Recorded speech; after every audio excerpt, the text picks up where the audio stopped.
देहरादून में भानियावाला से ऋषिकेश के बीच 7 मोड़ पर करीब 3000 पेड़ों की कटाई को लेकर विवाद तेज हो गया है। इसी बीच पीडब्ल्यूडी सचिव पंकज पांडे ने बड़ा बयान दिया है। उन्होंने कहा कि सड़क चौड़ीकरण परियोजना किसी जल्दबाजी में नहीं बल्कि सभी कानूनी और पर्यावरणीय प्रक्रियाओं का पालन करने के बाद शुरू की गई है। उनके मुताबिक वन भूमि के उपयोग के लिए वन संरक्षण अधिनियम और केंद्र सरकार के सभी नियमों का पालन किया गया। इस परियोजना पर कई लोगों ने आपत्तियां भी दर्ज कराई थी और मामला हाई कोर्ट तक पहुंचा।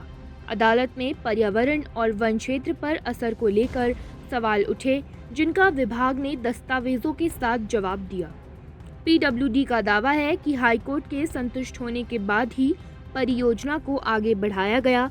अब सवाल यही है, क्या विकास और पर्यावरण के बीच संतुलन बन पाएगा? देखिए, जब हम लोग फॉरेस्ट लैंड ट्रांसफ़र कराते हैं तो जो वन संरक्षण अधिनियम में जो व्यवस्था है उसी के तहत कराते हैं, और जो भारत सरकार के समय समय पर गाइडेंस मिलते हैं, डायरेक्शंस मिलते हैं, गाइडलाइन आते हैं, उसके आधार पर ही कार्रवाई करके किया जाता है। तो उसी के क्रम में इस रोड का भी फॉरेस्ट लैंड ट्रांसफ़र किया गया। फिर उसके बाद माननीय उच्च न्यायालय में मामला गया था, उसमें भी कुछ पेड़ों को लेके कुछ इश्यूज़ आए थे। तो हमने माननीय उच्च न्यायालय को भी सेटिस्फाई किया था, और जो माननीय उच्च न्यायालय ने जो डायरेक्शन दिया था उसके हिसाब से ही कार्रवाई की जा रही है।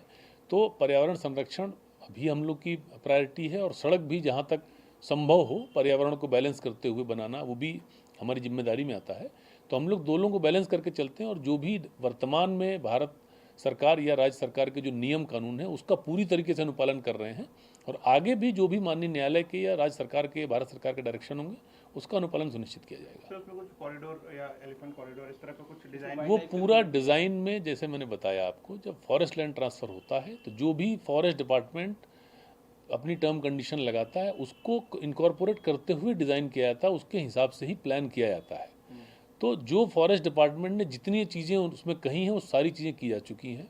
आगे भी अगर कोई वो डायरेक्शन देंगे तो उसका भी अनुपालन किया जाएगा।